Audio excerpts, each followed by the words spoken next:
Nous le savons tous, les amis, que l'événement de Ouattara en Afrique comme président, d'abord Premier ministre Houphouët-Boigny, était pour la déstabilisation de l'Afrique, parce qu'il vient de Fonds monétaire international. C'était pour maintenir le peuple africain dans le sous-développement, dans la misère totale, la misère absolue. Regardez M. Ouattara qui dit qu'il est en train de faire un bon travail en Côte d'Ivoire. La plupart des jeunes Ivoiriens sont en train de fuir le pays pour aller en Europe. Les chiffres de Lampedusa sont sortis l'autre jour. La Côte d'Ivoire est en tête des pays où la jeunesse fuit le continent pour aller ailleurs. Et on nous dit que les gens sont en train de construire des ponts. Les ponts à Abidjan et les autres parties du pays, les jeunes qui habitent là-bas, les enfants qui habitent là-bas, les parents, les familles qui habitent là-bas font comment? C'est pour vous présenter cette image. Que l'erreur que les Ivoiriens n'ont pas commis, qui a été imposée sur eux, s'appelle Alassane Dramane Ouattara, qui est d'abord sorti avec la femme de Houphouët-Boigny. Actuellement, cette femme qui est en train de gérer tous les biens de Houphouët-Boigny, les milliards et des milliards, les amis.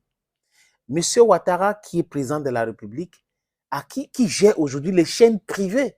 Sa femme et ses enfants gèrent les chaînes privées dans le pays. Monsieur Ouattara, qui organise des débats et paye les soi-disant intellectuels pour discréditer les autres pays africains qui cherchent leur liberté. Monsieur Ouattara, qui insiste que nous devons rester sur la joute française et utiliser le franc CFA. Ben, certains intellectuels en Côte d'Ivoire devraient avoir honte. Parce qu'il n'y a pas de logique dans leur développement. Ils sont dans la critique facile et critique systématique de tout ce que les autres sont en train de faire pour se libérer. D'ailleurs, le peuple africain sait le rôle qu'a joué certaines personnes en Afrique pour que nous nous retrouvions dans la situation que nous sommes aujourd'hui. L'assassinat de Thomas Sankara, l'assassinat de Patrice Emery Lumumba, on peut citer ces cas-là. Mais les amis, aujourd'hui, nous sommes majoritaires et nous sommes en train de changer ce paradigme-là. Alassane Ouattara a fait beaucoup de coups d'État constitutionnel, électoral, coups d'État institutionnel dans son pays, coup d'État même en 2000, le coup d'État qui a failli enlever Gbagbo au pouvoir a été fomenté par Alassane Ouattara, la France et le Burkina Faso de Blaise Compaoré, le tueur de Thomas Sankara. Alassane Ouattara a fait arrêter Gbagbo abusivement, fait bombarder le palais présidentiel par le brigand qu'on appelle Nicolas Sarkozy. C'est sur l'impulsion d'Alassane Ouattara. Il devient président parce qu'il a créé la rébellion. Regardez ce qu'il est en train de faire aujourd'hui avec Guillaume Soro, pour chasser partout dans le monde. Les amis, ce monsieur, c'est un danger, un grand danger pour l'Afrique.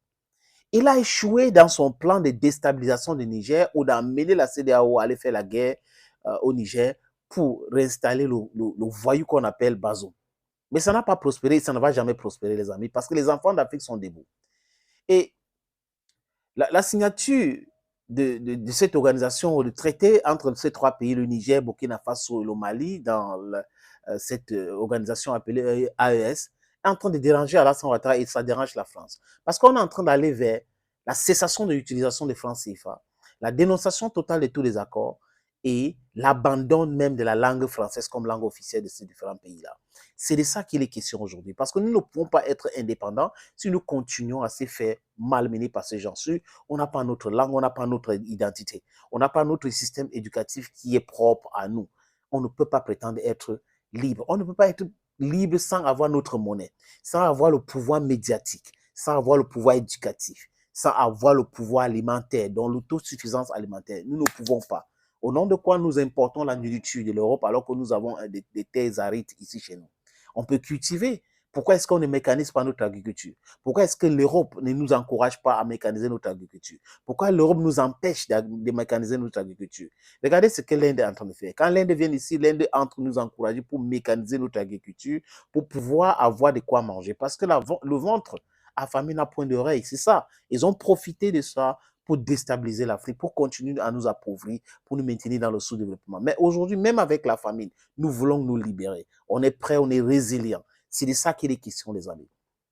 Chers amis, chers peuples africains, Alassane Ouattara aurait envoyé 2 gendarmes, d'autres indiquent, pour tâter le terrain, donner les informations, comment déstabiliser le Burkina Faso pour créer une situation de coup d'État. Depuis que Ibrahim Traoré a refusé les offres d'Alassane Ouattara de s'éterniser au pouvoir, refusé les offres d'Alassane Ouattara de nommer des gens dans les postes clés hein, pour pouvoir contrôler ce pays-là, refuser les offres que la France est passée par Alassane Ouattara pour lui mettre la pression, pour refuser tout cela, on veut l'enlever au pouvoir. On veut créer un coup d'État au Burkina Faso.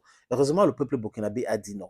Le peuple burkinabé a dit niet à cela. Tentez, vous verrez. Et aujourd'hui, ces militaires qui ont essayé de faire ces coups d'État au Burkina Faso sont en fuite. Ils sont où, les amis? Ils sont en Côte d'Ivoire.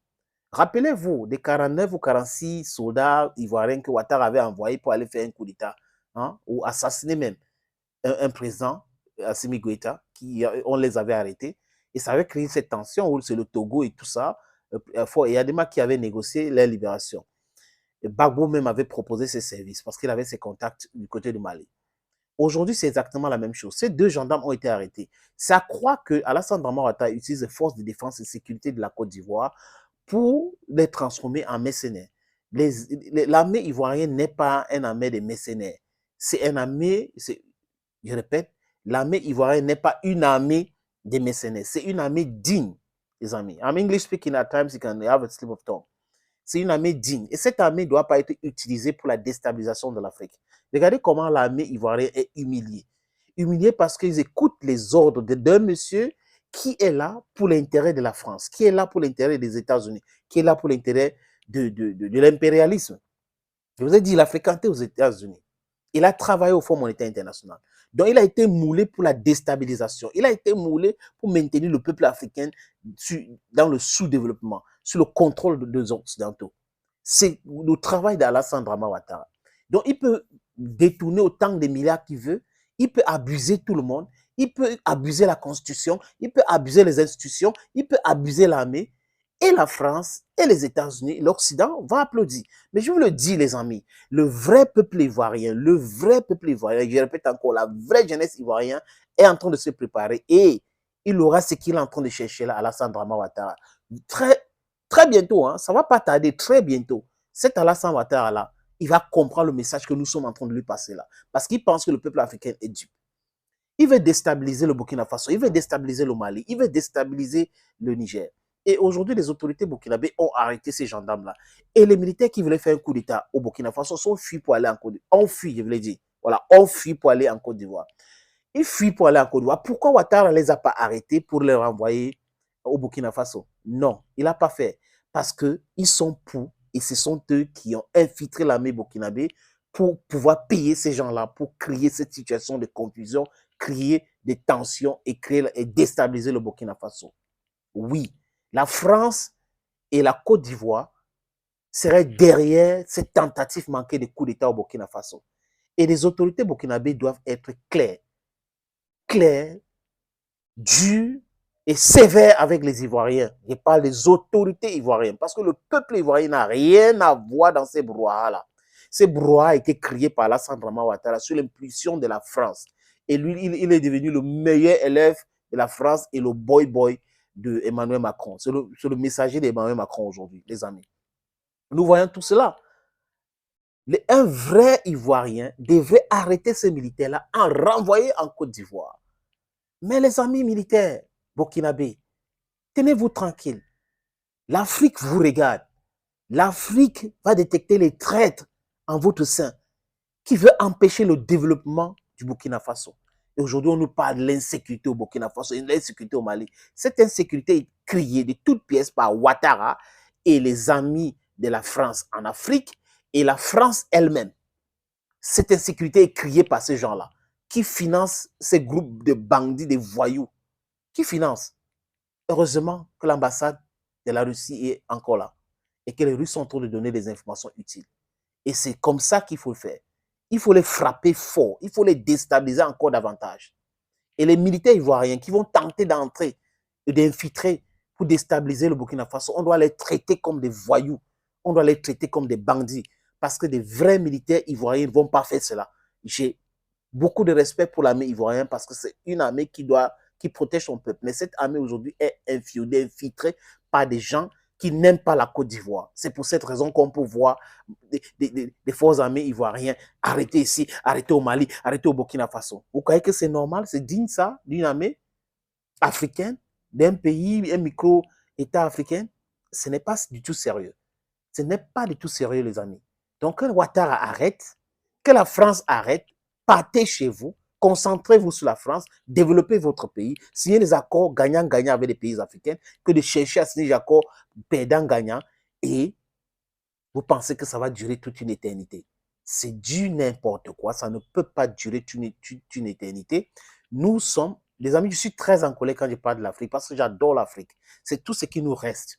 J'adore notre continent, qui est notre pays en même temps. Parce qu'on est en train d'aller vers l'unité de l'Afrique, des États-Unis d'Afrique. On est en train d'aller vers la création d'une armée, d'un passeport. Et les gens sont en train de nous faire perdre le temps. Les Ouattara, les Patrice Talon, les Ombalou, les Macky Sall, ils sont en train de nous faire perdre le temps. Les Nana Akufo-Addo, on perd le temps avec ces gens-là. On n'a pas besoin de gens comme ça.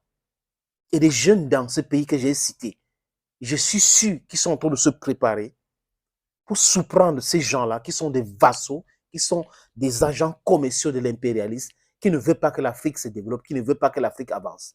Nous allons nous développer, nous allons nous libérer. Avec ou sans vous, nous allons nous libérer. C'est de ça qu'il est question. La guerre communicationnelle, on est en train de la gagner. L'autosuffisance alimentaire, nous sommes en train d'aller vers là. La dénonciation de tous les accords bidons signés avec la France est en action, les amis.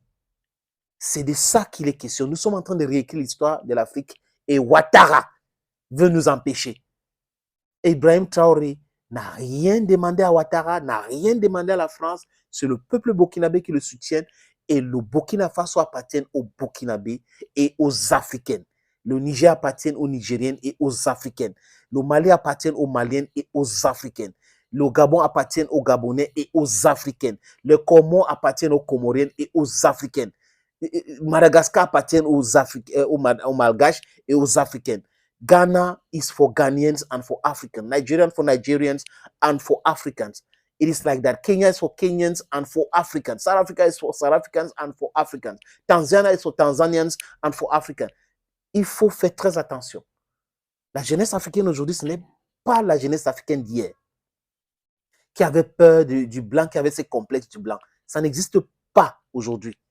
Ça n'existe pas aujourd'hui parce qu'en termes d'intelligence égale, on est trop fort. En termes de résistance, on est trop fort. On est résilient. Et on veut être libre. Vous savez, quand quelqu'un veut être libre et qu'il y a des gens qui l'empêchent de l'être, il les traite comme quoi? Vous avez la réponse. Thank you, friends, for watching this video on this platform. Stay blessed and bye-bye for now.